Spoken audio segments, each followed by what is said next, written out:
मोदी और योगी की नहीं बन रही। ये तब और खुलकर बात सामने आ गई जब प्रधानमंत्री को कृषि बिल वापस लेना पड़ा और किसानों से माफी मांगनी पड़ी। हाँ, वही प्रधानमंत्री जो किसानों को आंदोलन जीवी कहते थे, अब कह रहे हैं गलती हो गई। प्रधानमंत्री को योगी की वजह से माफी मांगनी पड़ी। ये कैसे, आगे समझिए। दरअसल बीबीसी ने सवाल उठाया है कि योगी के बढ़ते कद को लेकर नरेंद्र मोदी इतनी चिंता में आ गए कि उन्हें कृषि बिल ही वापस लेना पड़ा।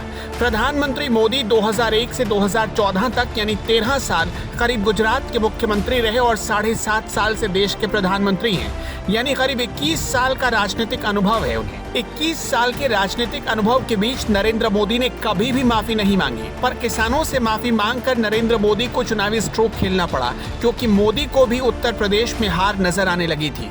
ऐसा क्यों हुआ? क्यों बीजेपी को लगने लगा कि वो उत्तर प्रदेश हार रही है? उत्तर प्रदेश की बिगड़ती कानून व्यवस्था से बीजेपी की छवि खराब हुई।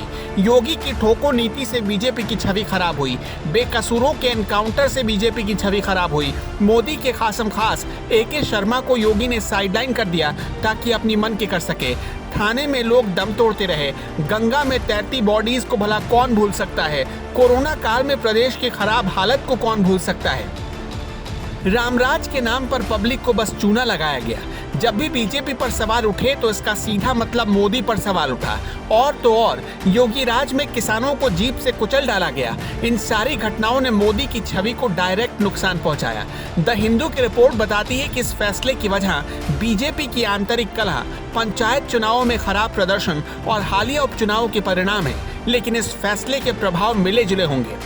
अखबार आगे लिखता है कि बीजेपी के सदस्य जो कल तक कृषि कानूनों के फायदे गिनाने में व्यस्त थे, एकाएक बैकफुट पर आ गए हैं। एक बीजेपी विधायक के हवाले से द हिंदू ने लिखा है कि कानून में पहले से कई खामियां थी, ऊपर से योगी सरकार ने किरकिरी करवा दी टेनी के बेटे को बचाने के चक्कर में।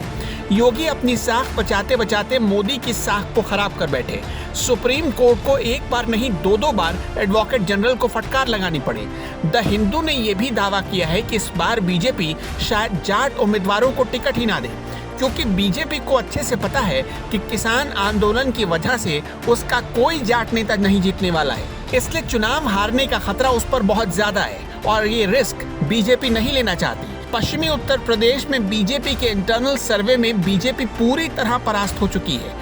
पार्टी के इंटरनल सर्वे में 125 की 125 सीटों पर पार्टी की हालत खराब थी। मोदी तक जैसे ही फीडबैक पहुंचा, मोदी को फौरन कृषि कानूनों को वापस लेने का फैसला करना पड़ा।